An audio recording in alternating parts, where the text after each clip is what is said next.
Hello, ladies and gentlemen. This is USMC Gilmore here, just bringing you some great gameplay. Let me just switch this up real quick.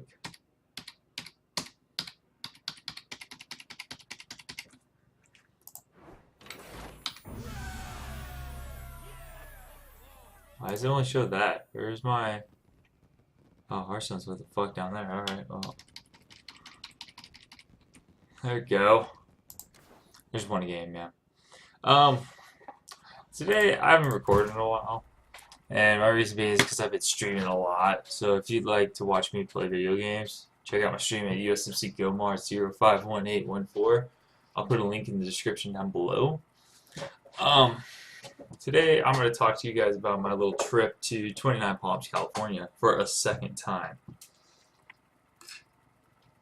Last time I was at 29 Palms, I went for my comm school, and that sucked. It was pretty horrible.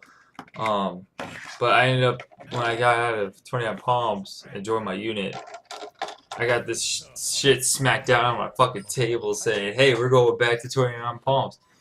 Worst thing I've heard, like the biggest, but yet the worst news I've heard ever. But I ended up going just this last June 17th. And I was there from June 17th till June 30th. And we headed out back to Missouri. But I'll tell you my experience. Day one, got to the HTC, and I was pretty nervous at the time. Didn't know what to think really, and I didn't know what it's gonna be like being out there because I'm attached to this section called Cat 2. Great group of Marines. I'll tell you what now. Freaking group I would go to fighting with anytime, any day. They take care of me pretty well as their comm guy, and they just know what to do and how to get shit done. And the cat I'm with is they just do support by fire with the 50 cal and the Mark 19, as well as the M240 and the Saber system. Now we've kicked some pretty big ass and took some freaking name. We're out there.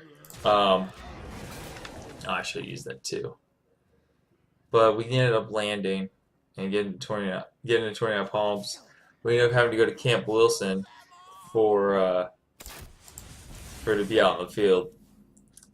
We were probably on Camp Wilson side for a little bit because fuck if I remember, it was because we had to get used to the heat. The average heat out there was 114 degrees. Now, I'm from Missouri, so I'm used to that good old 70 to 80 degree humid weather. But it was pretty horrible for the most part. Like a lot of us were suffering pretty much all the time. I don't think I'm gonna win this. I'm just gonna go get seed. I'm trying to remember a lot about my story. While I was there and we were getting used to the heat, I was trying to get communications loaded up into the vehicles because I guess I'm a radio operator, but I'm not really a radio operator, I'm a field wireman, so I had to learn how to be one. So I was able to get the comm loaded up with crypto and get it all ready, except there's one vehicle that didn't have any radio in it, and it pissed off one of the people in my unit because, you know, they're kind of higher up than me, and they're just basically telling me to shit one out. I'm like, I don't know what to do. Like, I can't just shit you out a fucking radio when they can't provide me a radio system for those vehicles. So I basically just said fuck it and ignored it. Well, that's okay, because I didn't get in much trouble after ignoring it. Now, with that note, we ended up going on a few missions before we actually went out to the field that required us to leave Camp Wilson. First time we leave in Camp Wilson, you have to request to leave from the COC or whatever. So I request to leave, gave my pack and big count, and what do you know? Someone was a heat casualty out there, which means they got the silver bullet in their butt and they had too high of a core temperature to really be taken back to their vehicle. They had to be airlifted. Well, since they were airlifted, they changed their frequencies so it doesn't mess with the helicopter's frequencies. Well, little did I know that that happened, so I had to get that fixed. After getting that fixed up and everything, I ended up contacting him, contacting the COC and the range control, and letting them know, hey, I'm requesting permission to leave with this many Vicks and this many packs and this mission number. They're like, okay, permission granted on one side. And the other side decided, hey, your pack count's off. Your fucking Vic count's off. No, they're not off. You guys just don't know what the hell you're doing. Because, like, no shit. It was pretty wild of a first time leaving situation for me. And it was just really chaotic. To a point where we ended up having to go back and talk to them again and give them an updated pack count. Once we left, we ended up performing the mission successfully, and we were able to complete the mission and request ourselves back on. That's the end of day 1, really. Day 2 comes around, and I had to again go on another mission with the group. Here's the problem I've been having though, is I've been having my name fucking called every 30 seconds because something's wrong with a person's comm or I'm needed to do something. So they're expecting me to do all these other crazy things at the same time while trying to perform my job at the same time. It's a lot of hefty work. So I ended up getting everything done. We go on another mission. Well, this other mission involved me stuck with a bunch of NCOs and staff NCOs, and it kind of made me a little nervous at first because I never been around so many NCOs before, and it's a little nerve-wracking for me in general. So I got my shit together, and ended up getting it done. Give me a second, I gotta think this through here.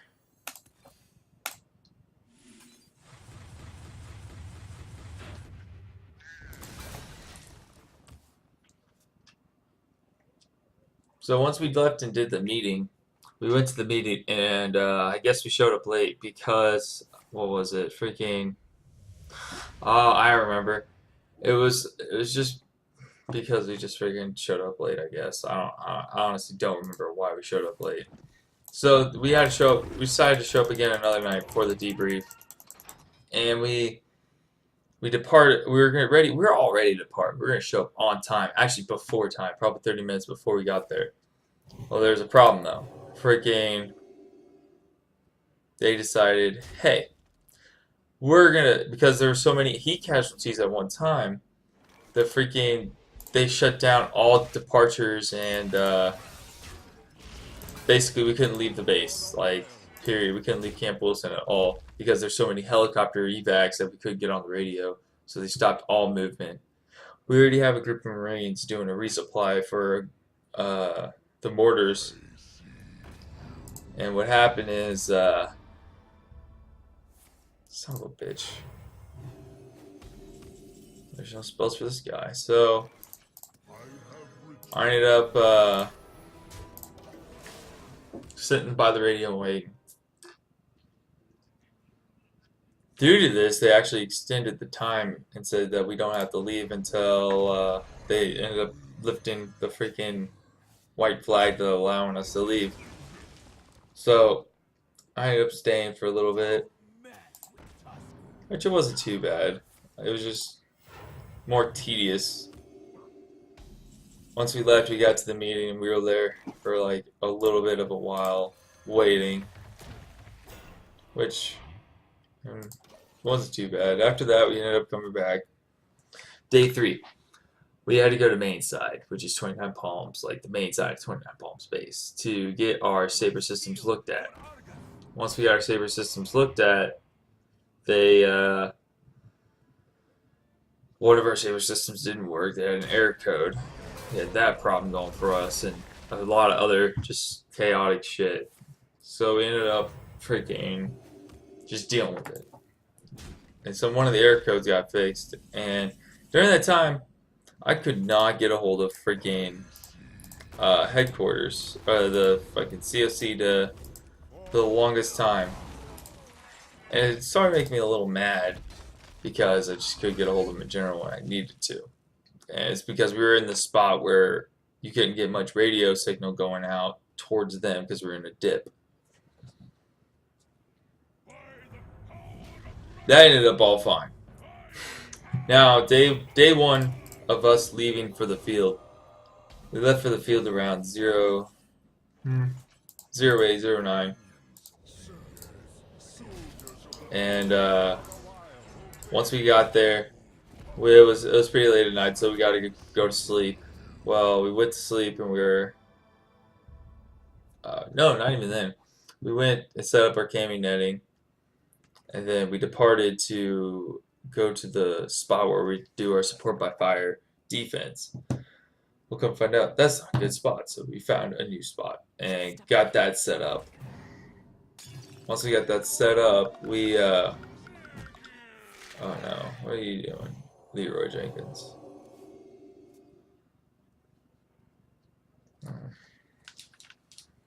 Once we got done with that, I actually did a pretty good job when we did our dry run through it. And it was pretty. It was just pretty good. It was just a pretty good dry run through. Then we come back and we fell asleep, and I ended up having one of the radios dead, so I had to walk all the way to the freaking India company's comm guys and ask them, "Hey, do you want to be a nice fella and hook us up with some freaking hook us up and charge our radio up?" And they did. They charged our radio.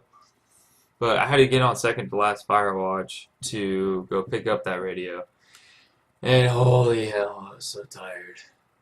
It was probably my most exhausting day was that day, because when we departed to go do the live fire for this range, we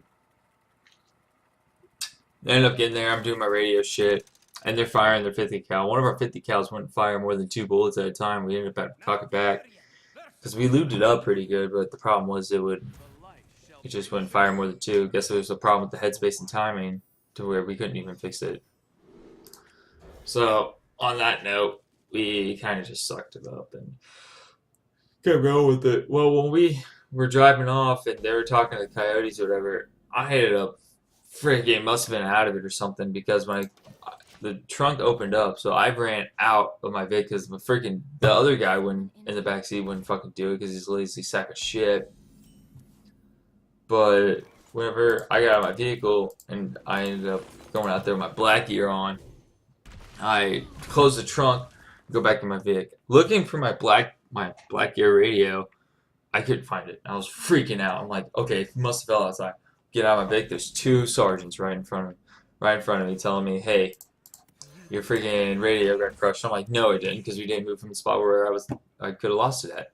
So I just played with their game and walked around, pretended to look for it, and called me back, and they handed it to me. But the problem was, I still fucked up and couldn't find it, and they said it was right behind this tire. It would have been crushed. I'm like, well, I didn't want to make up an excuse and say, hey, it kind of fell off and I didn't notice it. But it was bad on my part. So they gave me a rock, and they told me, ooh, I almost dropped it. I had to carry it everywhere I went.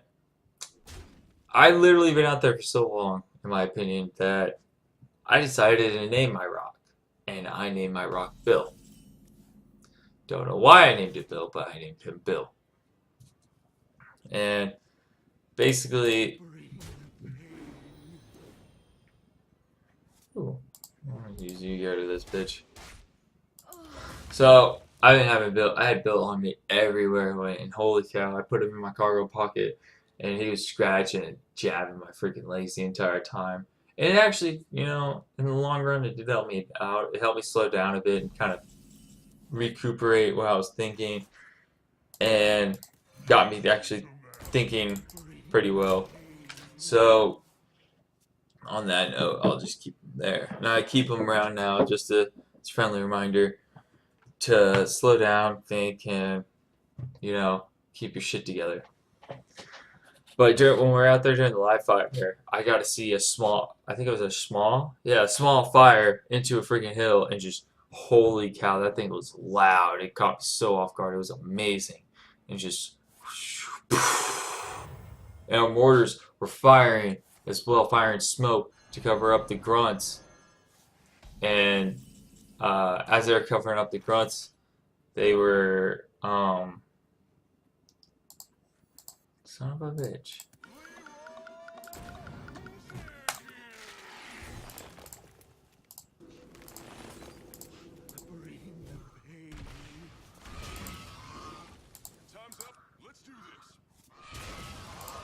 So, it was pretty good.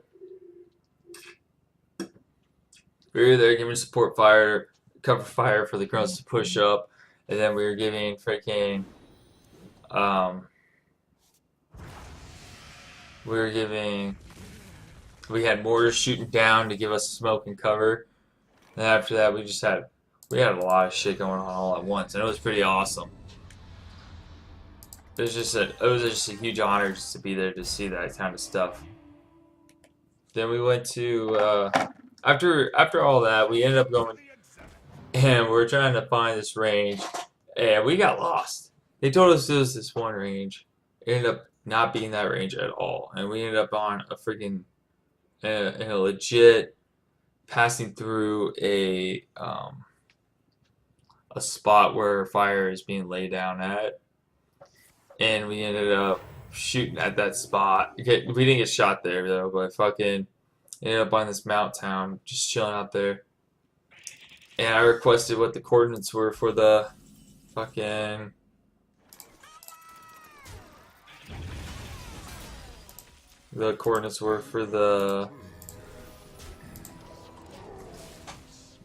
dang. So I got the coordinates. Once I got the coordinates down, we ended up mapping out all this stuff to get us where we needed to be. Once we got where we needed to be, we ended up having to pass it. We ended up having to do so much shit. We were so close to being out of fuel. We were having a little problem basically, and it was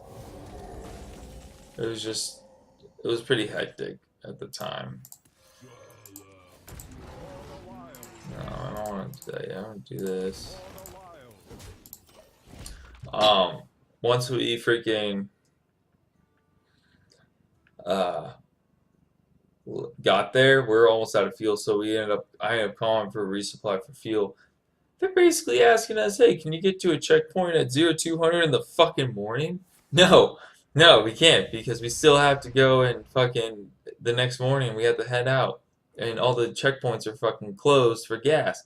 So we said fuck it, and we filled up our fuel, and we ended up doing the this course. There's one problem though about this course.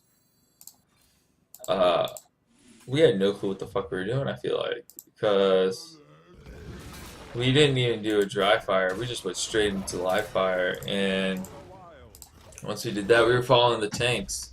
This is a course where you have integrated tanks, the combat engineers, which are breaching, us, and LAVs with the grunts filled with it. So, some bitch.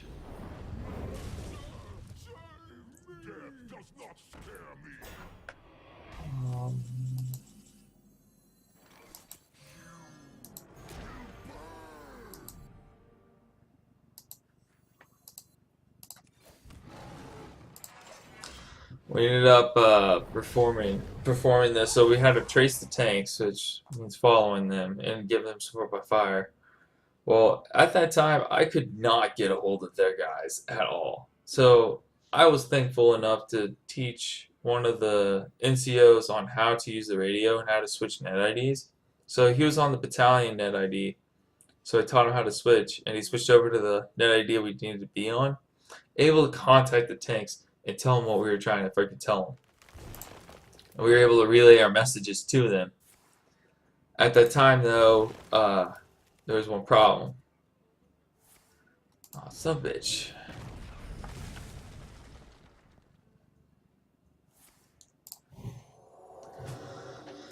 One of our problems, though, was that we had to freaking a second, I gotta think this through.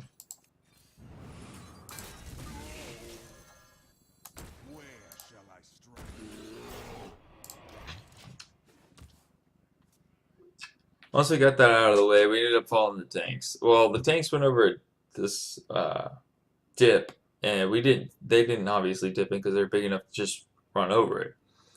Well, since we were following them, we didn't have much time to see it. We fell into the dip, which put us. We went so quickly into it because we didn't have enough reaction time. A lot of us went a little in the air, and I went to try to catch the gunner, and ended up catching an ammo can and hurt myself a little bit. Well, after that crap, we ended up having two vehicles with tires down, and one of them they couldn't even get to tire change because of a problem, I guess. I don't know what the problem was exactly. Um, it was just a little hectic time at that point, so we ended up continuing with one guy down. As we were continuing, our AC in our vehicle went down, so I'm sitting there suffocating and having to pee, had ammo cans all over me and freaking all this shit. So I was just like, I was hyperventilating, and I'm not gonna lie, I might sound like a pussy and all, but I was getting pretty dehydrated, and I thought I was gonna be a heat casualty. So I ended up kind of buckling down and trying to get shit done. We pulled up to the tanks, and we were to the left of the tank when we were not supposed to be, but we were told to go to the left of the tank. Then we had a breacher on the left side of us. Once we got that breach, I saw these tanks fire for the first time, and it almost made me shit my pants because I didn't see it coming at all. So I'm over there on my seat dying, and I hear boom. I'm like, oh shit!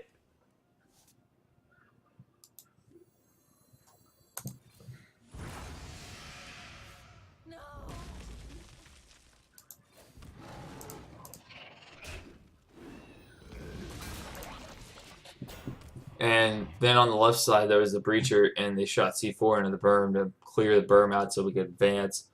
And holy cow, that was awesome! You just see a bunch of fucking C4 or whatever it was flying up, hitting the berm, and just destroyed the berm.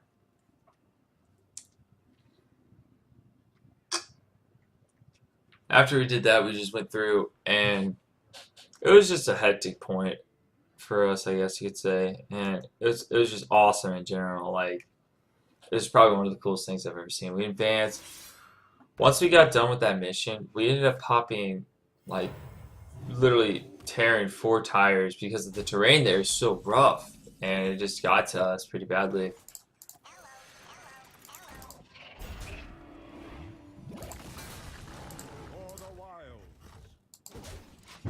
So there's that, and then once we did the MAC defense, we pulled up to the spot where we were supposed to be, and when they fired 2 tow missiles at the target, taking out 2. We had like 4 EKIA, and we ended up going back to the main engagement area. Once we get back to the main engagement area, we pulled up to our spot, and 2 tanks come up between the left and the right of us, and they had the barrels oriented like this, and here's us. They had the oriented like this, almost looked like it was pointing right at us. I'm like, are we gonna die? And they fire one after another. You can see the rounds go over a hood, and then you had our gunner. He's a 50 cal shooter. Dude, our shooter really fucked shit up. I was very proud to have him with us, and it was just a big honor to be a part of that.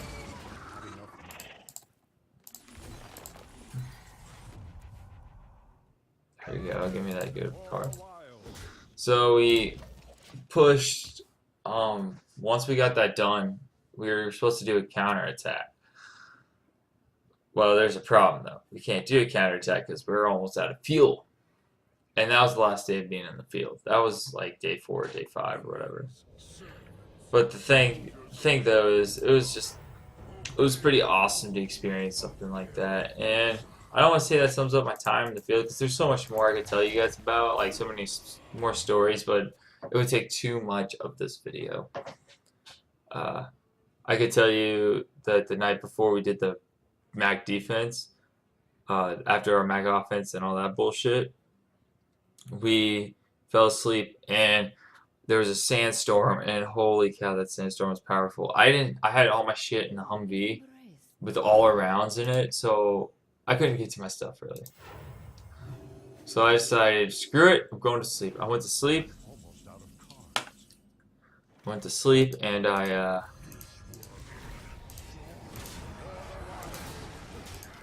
once I fell asleep, I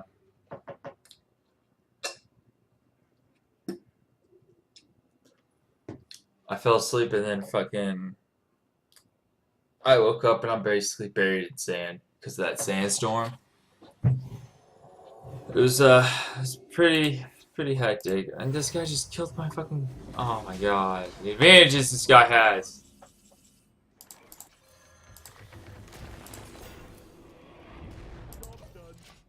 Do that 10-10.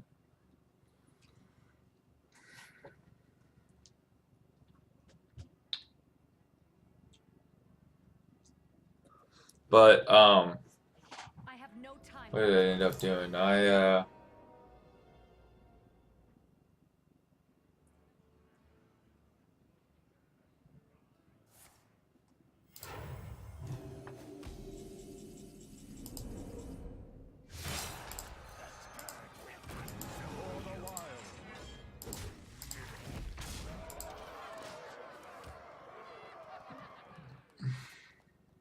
Motherfucker stole my card. I ended up waking up buried in sand. I slept pretty good, I'm not gonna lie. That was the night before. No, that was the night before the MAC offense. Fell asleep, buried in sand. Take him, take him, take him. No! I lost. GG, mate. GG. I woke up, there's a scorpion next to me. I'm like, hey, there's a scorpion there. And he started running towards the sergeant. He's like, oh, good eye, Bennett. Started running towards the sergeant. The sergeant kicks the scorpion towards our staff sergeant. He's like, hey, motherfucker, don't kick that shit towards me. I couldn't stop laughing at it because it was just funny. It was funny at the time. When the night after, the next day, the night before the MAC defense, I fell asleep and we had to do gun watch, and freaking, that was our Vic watch. Would do 25% fire watch, and that was where each person in your vehicle stays up for like an hour and freaking does their thing. That was a horrible time, but I ended up waking up the next morning, going to do our shit, calling it good. After we did the MAC defense, I think we popped another tire in our vehicle, just completely on accident too. We were ready to turn around and go get fuel and go back to Camp Wilson so we could start getting ready to head home. Well, that problem came up of fucking, what was it? Shit, it was 3 vehicles had the tires popped at once, and we had to call another platoon to come out and fucking save our asses because, you know, fucking nothing works out for the better in the Marine Corps. But it was a pretty good experience. We ended up coming back to Camp Wilson and getting stuff done. I don't know what else to really tell you guys a story about because not much I could really say. If you guys have any questions, go ahead and leave a comment about my experience at 29 Palms. It was hot as fuck, I'll tell you that. We had, out of what I've heard, there was 32 key casualties. And one of those key casualties was actually a close friend of mine. And he freaking almost died.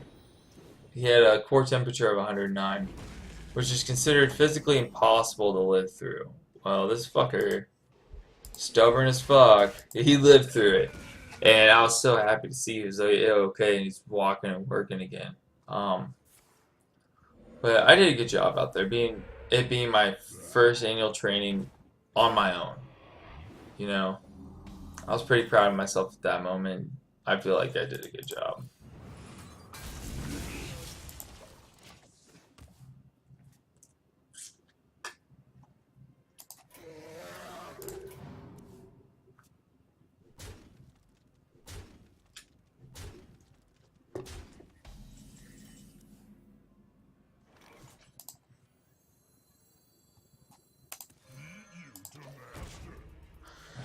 Um, we spent the last few days there and returning weapons, turning everything that we can, cleaned everything up.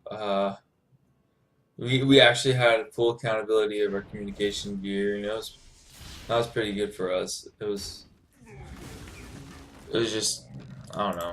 It was just a good time. I had a good time. A lot of us had a good time. I need a good card here. I'm boned. I'm boned. Play one more game for you guys, and then I'm gonna. Hopefully, I won't fucking lose. But yeah, that's my story on my experience at 29 Palms. I just want to get a challenge done. That's all I want. It's hot in my fucking house. I'll be right back. I'm gonna turn on the AC. I know, I'm gonna open a window. It's cool. It's really cool outside.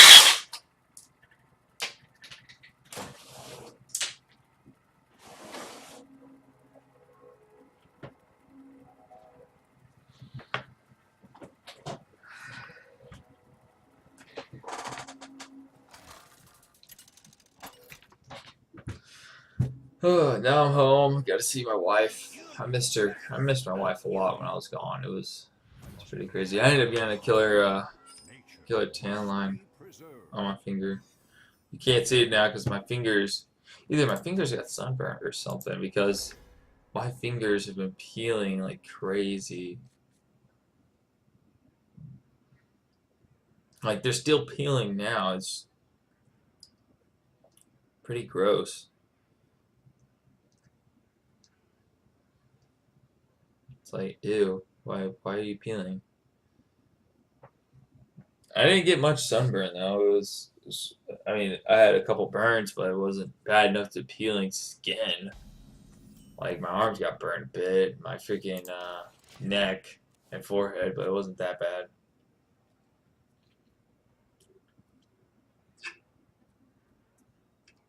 Okay, this guy's not getting any mercy. I want to fuck him up. Is this my old phone?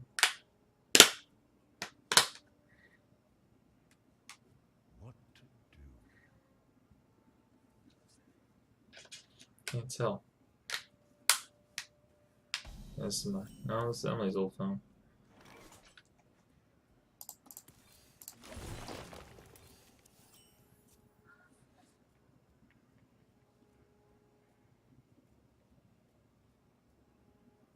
I had this phone. It's so much better than this phone, in my opinion. But like space wise, no. Screen size wise, yes. It's got a huge fucking screen. Like it's a pretty big screen. I need a new phone.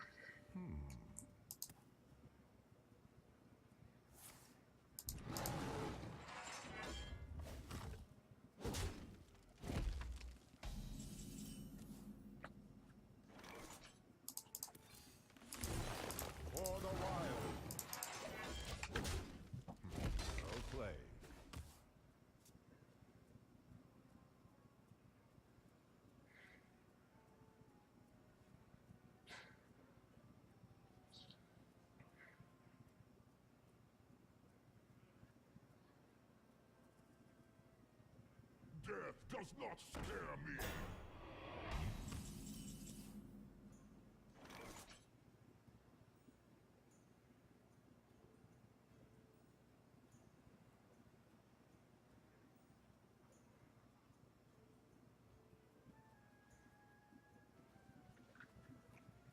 Hmm. Need you to master.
Hmm.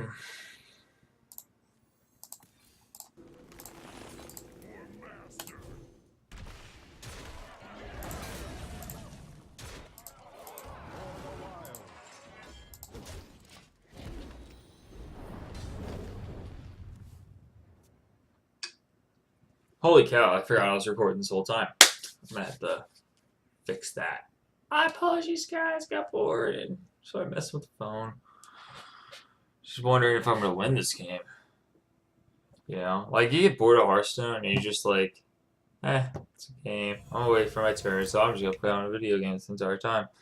That's what I ended up doing, like a jackass, is playing a video game the entire time.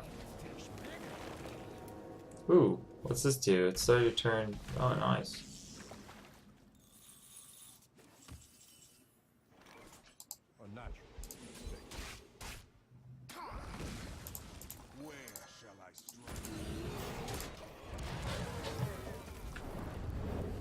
I think I'm gonna win this game pretty freaking easily.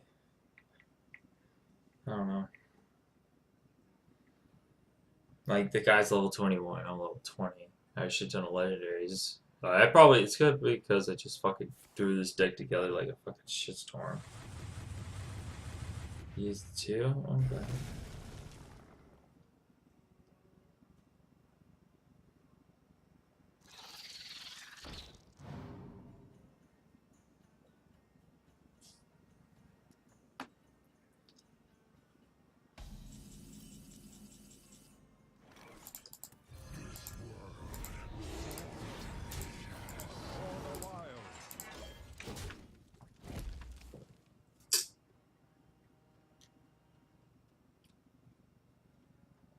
I think I win this game. I don't know. Maybe. Oh, when I was gone, I actually learned how to shoot the fucking learned how to use the Mark 19, the 50 cal, and a little touch up on the fucking what's it called, the M240 Bravo, and that was pretty nice to touch up on. I'm actually getting pretty good at it. Like I can take disassemble and reassemble it in under about 2 minutes and 15 seconds.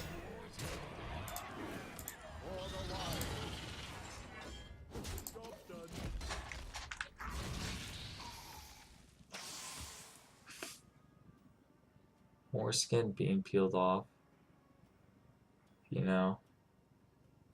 Oh, you know what I did? I ended up smashing my finger on a piece of comm equipment trying to get it loaded up as fast as possible so we can head out. That actually sucked pretty hard. Let's see what we got here. Play you. Kill you. I'm gonna kill you. Get 2-2.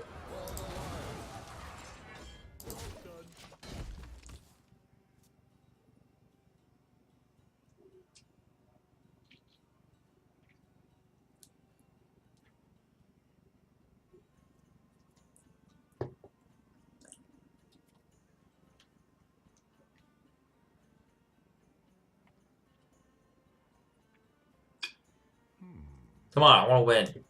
I want to win before I freaking stop my recording. One win. Just one win at least.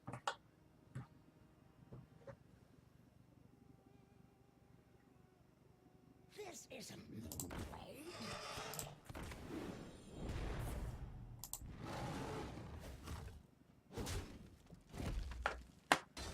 I win. Well played. Where shall I strike? For the ancient. And thank you guys for watching me play. This is USMC Gomar. If you liked the video, hit the like, hit the subscribe. And go follow me on my Twitch so you can watch me play some Overwatch probably on Twitch. Thank you guys very much for watching. As always, stay salty, my friends.